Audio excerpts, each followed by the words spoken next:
అందరికీ శనార్థులు ఎట్లున్నారు? నేను మీ లచ్చక్కను. అందరు మంచిగున్నారా? నేనైతే మస్తున్నా. బరాబర్ ముచ్చట్లకు స్వాగతం. ఈ రోజు మీకోసం మంచి మంచి ముచ్చట్లయితే పట్టుకొచ్చిన. ముందుగా తలకాయ వార్తలు చూసుకుని అటెంక పెద్ద ముచ్చట్లకు పోదాం పారి.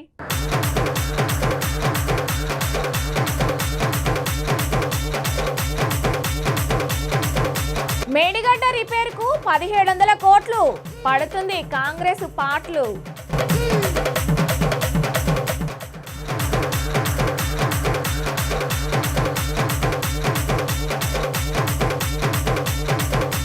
ప్రభాస్ హీరోయిన్ కి చేదు అనుభవం. ఎక్కడ పడితే అక్కడ తాకుతుర్రు కేటుగాళ్ళు.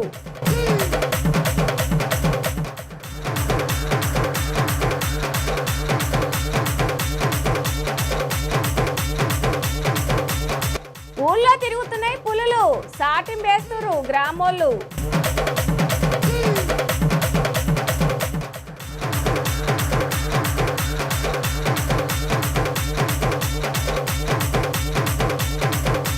దునియా ధనవంతుల జాబితాలో అంబానీ ఎన్నో ర్యాంకో తెలిసినా?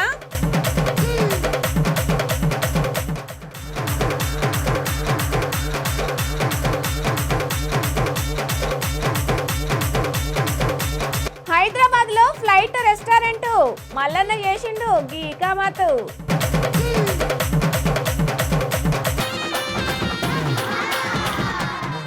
అరే ఏం కార్ రా నాయనా, మొన్ననే ఆయిల్ చేంజ్ చేసిన, ఆ తర్వాత ఇంజన్ కూడా రిపేర్ చేపిస్తి.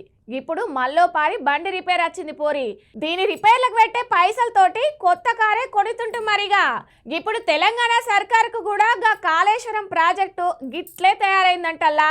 అంటే మనం ఒక బంగ్లానో కానీ ఆఫీసో కానీ కట్టేటప్పుడు ఏమైనా క్వాలిటీ లేకుంటే, మ్యాప్ లేకుండా కడితే పైసలు పోతే పోయినాయి కానీ ప్రాణాల కన్నా ఎక్కువ అని కట్టిన దాన్ని కూల్చి మళ్ళా కట్టిస్తారు. కానీ ఈ కాళేశ్వరం ప్రాజెక్టు విషయంలో అయితే గిట్లా జరగదల్లా. గట్లని మళ్ళీ కట్టలేము, గట్లని మళ్ళీ కూల్చలేం కదా మరి. అంటే మేడి పండులాగా ఉన్న కాళేశ్వరం ప్రాజెక్టును గేట్ల మరమ్మతులు చేయాలని తలలు పట్టుకుంటురిగా. ఇక ముచ్చట్లకు పోతే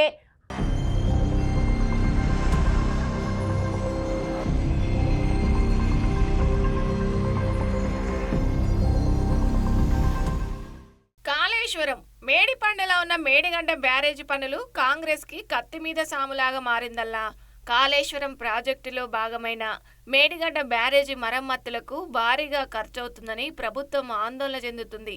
ఇక కుంగిపోయిన 7వ బ్లాక్ రిపేరుకే 1700 కోట్ల దాకా ఖర్చవుతుందన్న అంచనాలతో ప్రభుత్వం తలబట్టుకుందిగా.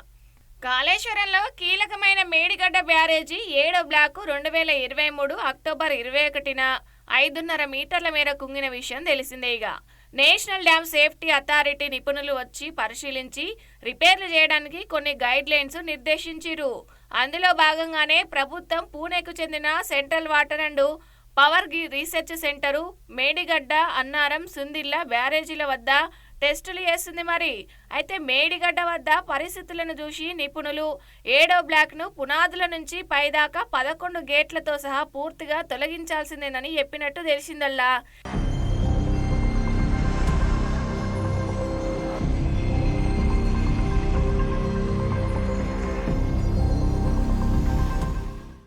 ఈ క్రమంలో దానికయ్యే ఖర్చు గుదిబండగా మారింది మరి.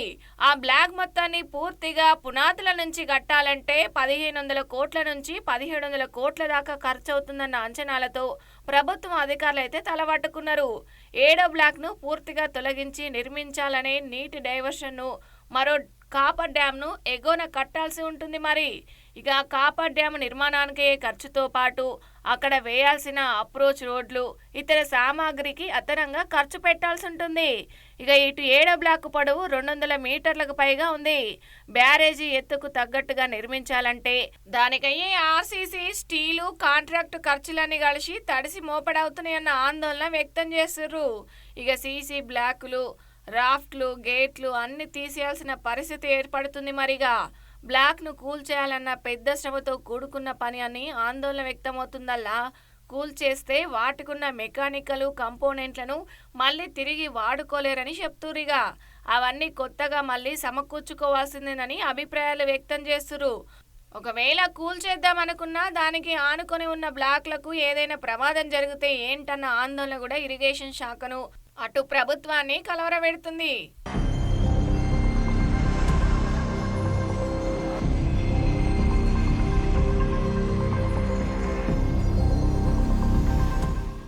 ఇక ఏడో బ్లాక్ను పునాదుల నుంచి మళ్లీ నిర్మించాల్సి ఉండడంతో బ్యారేజీలో వాడిన అత్యంత కీలకమైన కంపోర్ట్మెంటు సీక్రెట్ ఫైల్స్ పరిస్థితి ఏంటన్న ప్రశ్నలు ఉత్పత్తమవుతున్నాయిగా. బ్యారేజీకి అసలు పునాది అదే కావడం, అది లేనిదే బ్యారేజీ నిలబడలేని పరిస్థితి ఉండడంతో ఆ సీక్రెట్ ఫైల్స్ ను ఏం చేయాలన్న దానిపై అధికారులైతే తర్జన భర్జన పడుతున్నారని తెలుస్తుందల్లా. ఇక ఏడో బ్లాకు ఒక్కదానికే సీకెంట్పులు తీసేయడం కష్టమన్న అభిప్రాయాలను వ్యక్తం చేస్తున్నట్టు తెలిసిందిగా. సీకెంట్ ఫైల్స్ను తీసేయాల్సి వస్తే బ్యారేజీ మొత్తాన్ని తీసేయాల్సి ఉంటుందని, అది సాధ్యంగాని పని అని ఆందోళనకు గురవుతున్నట్టు సమాచారం. ఇక ఇప్పుడున్న సీకెంట్ ఫైల్స్ అలాగే ఉంచి జెడ్ షిప్మెంట్ వాడితే ఎలా ఉంటుందన్న ఆలోచనలు చేస్తురంట. చర్చ కూడా జరుగుతుంది. మరి ఇక మేడిగడ్డకు సంబంధించి ఈ అంశాలన్నిటి మీద ఇరిగేషన్ శాఖ అయోమయానికి గురవుతున్నట్టు సమాచారం. అయితే మేడిగడ్డతో పాటు అన్నారం, సుందిళ్ల బ్యారేజీలకు పునరుద్ధరణ డిజైన్ల కోసం ఇటీవల రాష్ట్ర ప్రభుత్వం అయితే రిక్వెస్టర్స్ ప్రపోజల్ను పంపించిందల్లా. ఇక ఈ నెల 12నే నిర్మాణ సంస్థలకు డిజైన్ల బాధ్యతలను అప్పగించాల్సి ఉన్న సంస్థల విజ్ఞప్తితో గడువును 19 వరకు పొడిగించురిగా. అది కొనసాగుతుండగానే మేడిగడ్డ బ్యారేజీ వద్ద CWCRS నిపుణులు టెస్టులు చేస్తురిగా.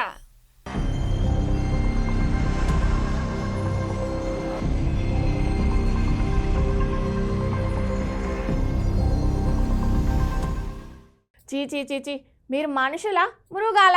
మీ ఇంట్లో అక్కచెల్లెలు లేరా? అరే ఈవెంట్కి వచ్చిన హీరోయిన్ మీద హైనాలు దాడి చేసినట్టు ఒకేసారి గంతమంది వచ్చి పడితే ఎట్లుంటుంది? ఓ లచ్చక్క ఏంది గట్ల గరం అవుతున్నారు అంటున్నారలే. ఈ వీడియో చూస్తే మీరు సుత ఇంకా ఇంత గట్టిగానే అరుస్తారు. మళ్ళా ముందుగాలైతే ఈ వీడియో ఏందో చూడురోసారి.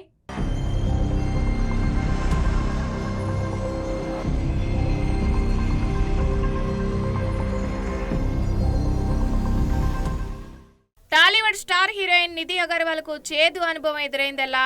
హైదరాబాద్ లో జరిగిన ఓ సినిమా ఈవెంట్ లో ఆమెకు తీవ్ర ఇబ్బందికర పరిస్థితి ఎదుర్కొంది. మల్లిగా pan India hero young rebel star Prabhas నటిస్తున్న తాజా సినిమా ది రాజా సాబు ఈ సినిమా సంక్రాంతి కానుకగా రిలీజ్ కు రెడీ అవుతుంది. కాగా ఈ మూవీ ప్రమోషన్స్ ఊపందుకున్నాయి. మరి ఇక ఈ క్రమంలోనే రాజా సాబు సినిమాలోని సాహస పాటను రిలీజ్ చేసిరు టీవీగా. ఈ సాంగ్ రిలీజ్ ఈవెంట్ ను బుధవారం హైదరాబాద్ లో నిర్వహించిరిగా. ఈ కార్యక్రమానికి నిధి అగర్వాల్ ప్రత్యేక అతిథిగా హాజరయ్యారు. ఇక ఈవెంట్ ప్రశాంతంగా కంప్లీట్ అయింది. కానీ హీరోయిన్ బయటకు వెళ్లే సమయంలో చిన్న గోస పడలేదు కదా. అవును, ఈ ఈవెంట్ అయినాక హీరోయిన్ వెళ్లిపోతుండగా ఆమెని అభిమానులు చుట్టుముట్టి చిందరవందర చేసిరిగా. హీరోయిన్ నిధి అగర్వాల్ కి సుక్కలు చూపించిరు. మరి ఇంత అన్యాయం ఉంటదా అల్లా? అరే ఈవెంట్ కోసం ఓ మాలికి వస్తే పలువురు ఆమెని తాకుతూ ఆమె బట్టలు పట్టుకొని ఆమె దారికి అడ్డుగా ఉండి అసభ్యంగా ప్రవర్తించిరు. అక్కడి నుంచి ఆమె వెళ్లిపోవడానికి చాలా కష్టపడింది. మరి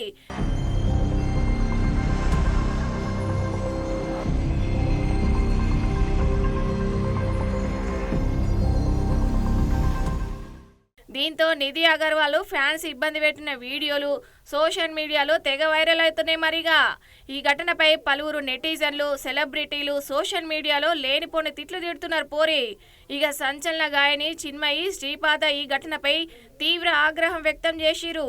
హైనాల కంటే దారుణంగా ప్రవర్తిస్తున్న మగవాళ్ల గుంపు ఇది వేధింపు కాదా అంటూ ఆమె తన ఎక్స్ ఖాతాలో పోస్ట్ చేసిరిగా. మరోవైపు ఈవెంట్ ను నిర్వహించిన వారిపై కూడా తీవ్ర విమర్శలు వస్తున్నాయి. మరి ఈ తప్పు అక్కడి అభిమానులు కాదు, మూవీ టీమ్దే అని ఇంకొకరు అంటుర్రు. ఇంత చిన్న ప్రదేశంలో ఈవెంట్ ఎలా ప్లాన్ చేస్తారు?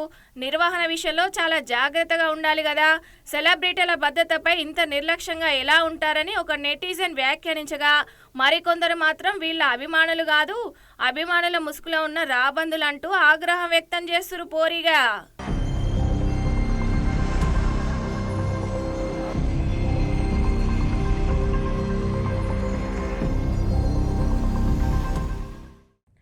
చిన్నప్పుడు ఊర్లో సర్కస్ చేస్తుంటారు కదా, అంటే కోతులు, అడవి పిల్లులు, ముంగీసలు, పాములు తీసుకొచ్చి ఆడిస్తుంటారు.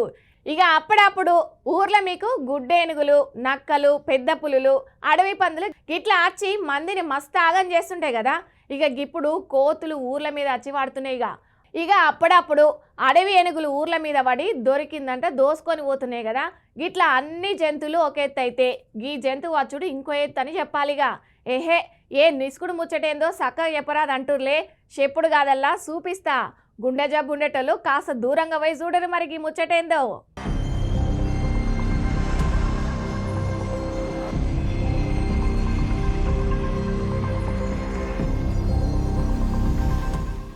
కామారెడ్డి జిల్లాలోని దోమకొండ, బీబీపేట, బిక్కనూరు మండలాల్లోని జనాలకు పులి భయం పట్టుకుందల్లా. అరే ఫారెస్ట్ ఏరియా లేని ప్రాంతాల్లో పులి సంచరిస్తుండడంతో గ్రామస్తులకైతే నిద్ర కరువైంది. మరిగా సోమవారం రాత్రి నుంచి మంగళవారం తెల్లవారుజామున వరకు పలు చోట్లయితే పశువులపై పులి దాడి చేసిందల్లా. ఇక గత శనివారం దోమకొండ మండలం అంబారిపేటలో రైతుకు చెందిన ఆవుపై సుత దాడి చేసిందంట. మరి ఇక ఆదివారం రాత్రి ఫారెస్ట్ ఆఫీసర్లు ట్రాప్ కెమెరాలు ఏర్పాటు చేయగా పులి రికార్డ్ అయింది. గత 3 రోజులుగా దోమకొండ మండలం అంబారిపేట, సంగమేశ్వరం, బీబీపేట మండలం, అలాగే మాందాపూరు, ఉప్పర్పల్లి, బిక్కనూరు మండలాల్లో గాని అటు పెద్ద మల్లారెడ్డి శివారులో పులి సంచరిస్తుందంట. ఇక సంగమేశ్వరం, పెద్ద మల్లారెడ్డి ప్రాంతాల్లో 2 ఆవులను చంపింది. అంబారిపేట శివారులో మరోసారి పశువుపై దాడి చేసిందిగా.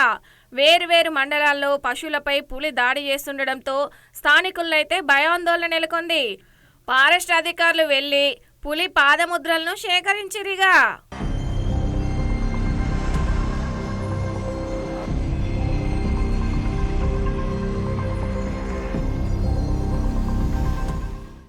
కవ్వారేల్డియా నుంచి కామారెడ్డి జిల్లాలోకి పులి ప్రవేశించినట్టు ఫారెస్ట్ ఆఫీసర్లు చెప్పుకొస్తురు కాగా, ఇక ఫారెస్ట్ ఏరియా లేని దోమకొండ, బీబీపేట, బిక్కనూరు మండలాల్లో పులి సంచరిస్తుంది. పంట పొలాలు ఉన్న ఏరియాల్లోని గ్రామాలలోని ఎక్కువగా పులి మంగళవారం పగలు కూడా బీబీపేట మండలం మాందాపూరు, ఉప్పర్పల్లి శివారులో రైతులకు పులి కనిపించిందంట. ఇక దీంతో పొలం పనులకు బైక్పై వెళ్లేందుకు జనాలు భయపడుతున్నారు. పశువులపై పులి దాడి చేసిన ప్రాంతాలను మంగళవారం జిల్లా ఫారెస్ట్ అధికారులు, నిఖిత సిబ్బంది పరిశీలించిరిగా. స్థానికులు అప్రమత్తంగా ఉండాలని సూచించారు. ఇక చనిపోయిన పశువులకు పరిహారం ఇస్తామని చెప్పుకొచ్చిరు. ఇట్లా ఇక గ్రామాలలో ఎవరు సుత ఒంటరిగా తిరగొద్దని, అలర్ట్గా ఉండాలని దండోర వేసిరిగా. గత 6 ఏళ్ల కిందట కామారెడ్డి, మాచారెడ్డి మండలాల్లో పులి సంచరించింది. కొద్ది రోజుల తర్వాత పులి జాడ కనిపించలేదు. తాజాగా జిల్లాలో మరోసారి పులి కలకలం రేపింది. మరిగా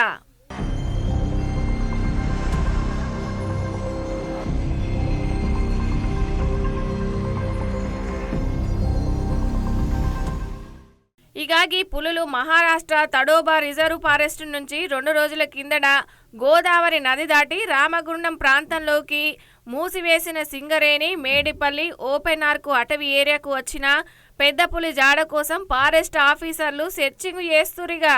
పెద్దపల్లి రేంజ్ ఆఫీసరు సతీష్ కుమార్ నాయక్ ఆధ్వర్యంలో మంగళవారం ఉదయం నుంచి 3 టీంలు పెద్ద పులి అడుగుల కోసం సెర్చింగ్ చేయగా వాటి ఆనవాళ్ళైతే కనిపించలేదుగా. మేడిపల్లి ఓసీపీలో నిర్మించి తలపెట్టిన పంపు వాటర్ స్టోరేజీ ట్యాంకర్ల వద్ద, అట్లనే నది ఒడ్డున నీటి కోసం వచ్చిందనే ఉద్దేశంతో వెతకగా పులి జాడ కనిపించలేదు. మరిగా నిర్మానుష్య ప్రాంతాల్లో ఎక్కడెక్కడ దాగి ఉంటే దొరకకుండా పోతుందో అని అధికారులు తెలిపిరిగా. మేడిపల్లి ఓసీపీ ఏరియాలో అడవి పందులు చాలా ఉండగా వాటిని చంపినట్టు ఆనవాళ్ళు కూడా కనిపించలేదని చెప్పుకొచ్చిరిగా. మేడిపల్లి ఓపెన్ కాస్టు మట్టి డంపులోని అటవీ ప్రాంతంలోనే పెద్ద పులి ఉందని, దానికి ఎలాంటి హాని జరగకుండా ఉండేలే సమీప గ్రామాల ప్రజలకు సూచించామని తెలిపిరిగా. ప్రజలు అప్రమత్తంగా ఉండాలని అధికారులు హెచ్చరించారు. గిట్లా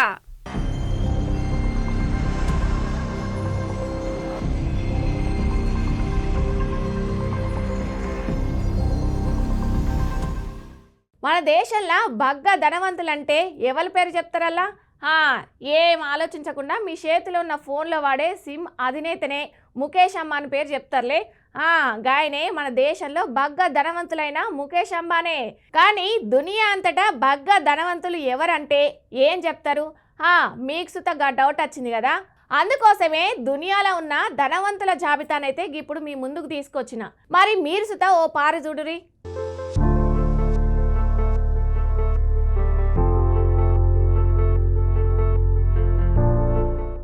ఇప్పుడు ప్రపంచవ్యాప్తంగా ధనికుల కుటుంబాల జాబితా అయితే విడుదలైందల్లా.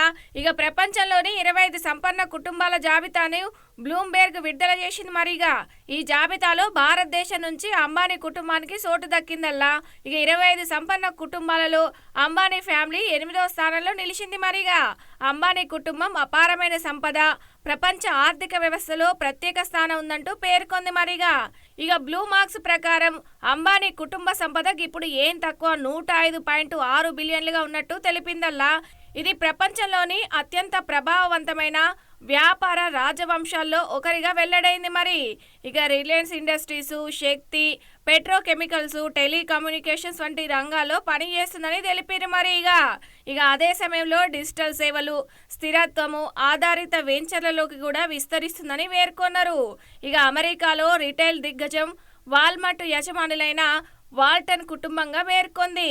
513.4 బిలియన్ల నికర విలువతో జాబితాలో అగ్రస్థానంలో నిలిచిరు. మొదటిసారిగా $6 ట్రిలియన్ పరిమితిని అధిగమించింది. వాల్మార్ట్ ఇటీవల ఆర్థిక సంవత్సరంలో 681 బిలియన్ల ఆదాయాన్ని ఆర్జించింది. మరి ఇక ప్రపంచవ్యాప్తంగా స్టోర్లు విస్తరిస్తున్నాయి. మళ్ళా ఈ ప్రత్యేక ర్యాంకింగ్ లోకి ప్రవేశించడానికి కనీసం 46.4 బిలియన్ల నికర విలువ ఉండాలి. మరి అలా ఉన్న వాళ్ళనే సంపన్న కుటుంబాల జాబితాలో చేర్చుతున్నారు. 2025 జాబితాలో 4 ఖండాలకు చెందిన 4 కొత్త కుటుంబాలు ఉన్నాయి. మరి మెక్సికోకు చెందిన లారియో మోటా వెలాస్కో కుటుంబం, అట్లనే ఇటలీకి చెందిన డేల్ వెన్షో కుటుంబం, సౌదీ అరేబియాకి చెందిన ఒలాయన్ కుటుంబాలు ఉన్నాయల్లా. ఇక ఆల్ నాహ్యాన్ కుటుంబం, ఆబుధాబి పాలక రాజవంశం నికర విలువ 335.9 బిలియన్లుగా ఉన్నట్లు అంచనుందల్లా. ఇక షేక్ మహమ్మద్ బిన్ జుయద్ ఆల్ నాహ్యాన్ నాయకత్వంలో సంపదను విస్తరిస్తుంది. మళ్ళా పెట్రోలియం నిల్వల్లో ఎక్కువ భాగాన్ని సంపాదిస్తుంది. మరి ఇక ఆల్ సౌద్ కుటుంబం, సౌదీ అరేబియా రాజ కుటుంబం గీల నికర విలువ 213.6 బిలియన్ల అంచనా. చమురు నిల్వల ద్వారానే సంపదన. అలాగే కుటుంబంలో సుమారు 15,000 మంది సభ్యులు ఉన్నప్పటికీ సంపద కేంద్రీకరణ సీనియర్ రాజకుటుంబంలో ముఖ్యంగా crown prince Mohammed bin Salman ఆధ్వర్యంలో ఉంది. మరి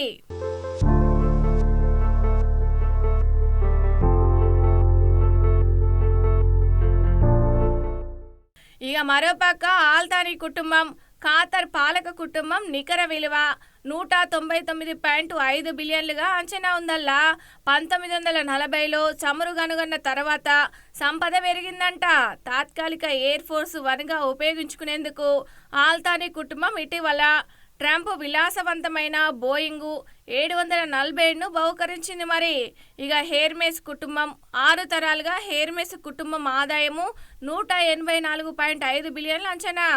ఈ బ్రాండు అల్ట్రా లగ్జరీ వస్తువులకు ముఖ్యంగా బీర్కిను హ్యాండ్ బ్యాగ్ ప్రసిద్ధి చెందింది.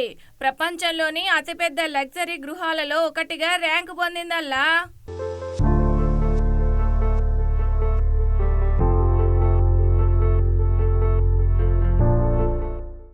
విశ్వనగరం హైదరాబాద్లో ఎన్నో రకాల వంటకాలు, ఎన్నెన్నో రకాల రెస్టారెంట్లు, అట్లనే అమెరికా, చైనాస్, దుబాయ్ గిట్లా అన్నీ కూడా మన దేశంలోనే రెస్టారెంట్లు ఉన్నాయి కదా. ఇక ఆకాశంలో తినేందుకు క్లౌడ్ డైనింగ్ రెస్టారెంట్ అని, అట్లనే ఎడారిలో కూర్చొని తినేందుకు దుబాయ్ రెస్టారెంట్ అని, రైల్లో కూర్చొని తినే రెస్టారెంట్ని ట్రైన్ రెస్టారెంట్ అని ఇట్లా తీరొక్క రెస్టారెంట్లు ఉన్నాయి. కానీ ఒక్కడు తక్కువైంది పుష్ప అన్నడేమో మన మల్లారెడ్డి సారు. పూలమ్మినా, పాలమ్మినా, బోర్వెల్ నడిపినా, చిట్టీలేసినా, కాలేజీలు పెట్టినా, మంత్రినైనా ఇప్పుడు విమానం రెస్టారెంట్ పెట్టినా అని మల్లారెడ్డి మరోసారి నినాదం ఊపందుకుంది. మళ్ళా ఇప్పుడు గా విమానం రెస్టారెంట్ కూడా పబ్లిక్కి అందుబాటులోకి వచ్చేసింది. చూడురా ముచ్చటేందో ఒకసారి.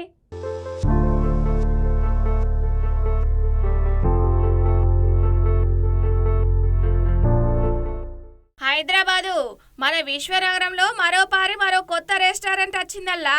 ఒక ముక్కలో చెప్పాలంటే హైదరాబాద్లో మరో ఐకానిక్ రెస్టారెంట్ వచ్చేసింది. ఏకంగా విమానంలోనే నచ్చిన ఫుడ్ తినే అవకాశం కల్పిస్తుందల్లా. ఇక ఈ రెస్టారెంట్ పేర్లపై హైదరాబాద్ ఏరోప్లేస్ రెస్టారెంట్ నిజంగా విమానంలోనే భోజనం చేసినట్టుంటది. ఇక ఈ రెస్టారెంట్కి వెళ్ళాలంటే అచ్చంగా విమానాశ్రయంలో మాదిరి పద్ధతులు పాటించాలి. మరి ముందుగా బోర్డింగ్ పాస్ తీసుకొని లోపలికి అడుగు పెట్టాలి. ఆ తర్వాత ఫుడ్ బిల్లులో ఆ బోర్డింగ్ పాస్ డబ్బులు కట్ చేసి తీసుకుంటారు. ఇక నిజమైన విమానంలో భోజనం చేసేందుకు హైదరాబాద్తో పాటు పరిసర జిల్లాల ప్రజలకు కూడా తరలిస్తున్నారు. మరిగా ఇంతకీ ఈ రెస్టారెంట్ ఎక్కడుందని అంటురులే. నిజంగా హైదరాబాద్ లో ఎక్కడ చూసినా ఈ రెస్టారెంట్ గురించే చర్చ నడుస్తుందల్లా. షామీర్పేటలోని మల్లారెడ్డి ఎయిర్ సిటీలో దీనిని ఏర్పాటు చేసిరు. నిజమైన ఎయిర్ బస్ విమానంలో భోజనం చేసే అవకాశం కల్పిస్తున్నారు. ఇక్కడ అంత విమానయాన థీమ్ తో ఈ రెస్టారెంట్ నడుస్తుంది. మరి బోర్డింగ్ పాసు, సెక్యూరిటీ చెక్కింగ్ వంటి ఎయిర్పోర్ట్ ఫీల్ ఇస్తారు. ముందుగా మంచి పార్కింగ్ ప్లేస్ ఉంటుంది. తమ వాహనాలను పార్కు చేసుకున్న తర్వాత టెర్మినల్లోకి వెళ్లాల్సి ఉంటుంది. మరిగా ఇక్కడ ఒక రిసెప్షన్ సుతా ఉంది. మరి అక్కడ బోర్డింగ్ పాస్ తీసుకోవాల్సి ఉంటుంది. అక్కడ పాస్ తీసుకున్న తర్వాత చెక్కింగ్ చేస్తారు. అక్కడ నుంచి ఛార్జింగ్ వెహికల్లో విమానం రెస్టారెంట్ దగ్గరికి తీసుకెళ్తారు. విమానంలోకి వెళ్ళగానే అచ్చం ఎయిర్ హోస్టెస్ మాదిరిగానే స్వాగతం పలుకుతుండ్రు. వారికి బోర్డింగ్ పాస్ చూపించగానే ఎక్కడ కూర్చోవాలనో సూచిస్తారు. ఇక ఇప్పుడు నిజమైన డికమిషన్డ్ ఎయిర్ బస్సు A320 విమానంలో డైనింగ్ ఉంటుంది. దీనిని కేరళ నుంచి తీసుకొచ్చిర్రు.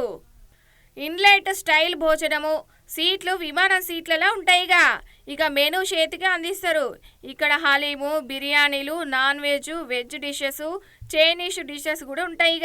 ఇన్ఫ్లైట్ మీల్స్ స్టైల్లో సర్వ్ చేస్తారు. ఇక ఆ తర్వాత బిల్లు చెల్లించాల్సి ఉంటుంది. ఇద్దరికి సుమారు 1500 నుంచి 3000 వరకు ఖర్చు అవుతుంది. విమాన థీము, అలాగే విండో సీట్లో కదులుతున్న మేఘాల వంటి విజువల్స్, ఎయిర్ హోస్టెస్ తరహా సిబ్బంది క్రేజీ ఫీలింగ్ కలుగుతుంది. మరి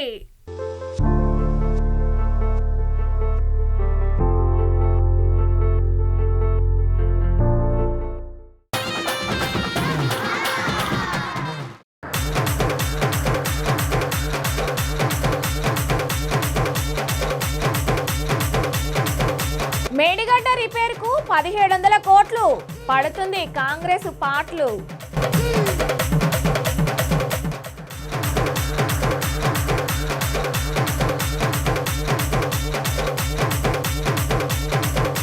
ప్రభాస్ హీరోయిన్ కి చేదు అనుభవం. ఎక్కడ పడితే అక్కడ తాకుతుర్రు కేటుగాళ్ళు.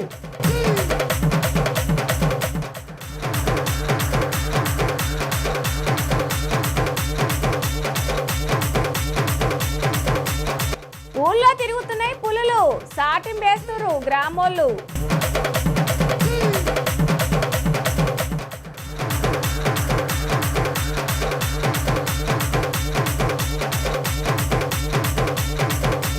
దునియా ధనవంతుల జాబితాలో అంబానీ ఎన్నో ర్యాంకో తెలిసినా?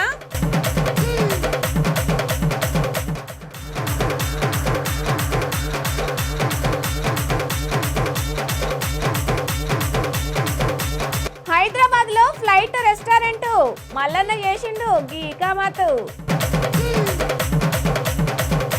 ఇవల్ల మీకోసం తీసుకొచ్చిన బరాబర్ ముచ్చట్లు. మళ్ళొచ్చే బరాబర్ ముచ్చట్లలో మళ్ళా కలుద్దాం. అప్పటిదాకా చూస్తూనే ఉండండి BRK న్యూస్. ఇది తెలుగోడి సత్తా, మళ్ళీ రేపత్తా. నమస్తే.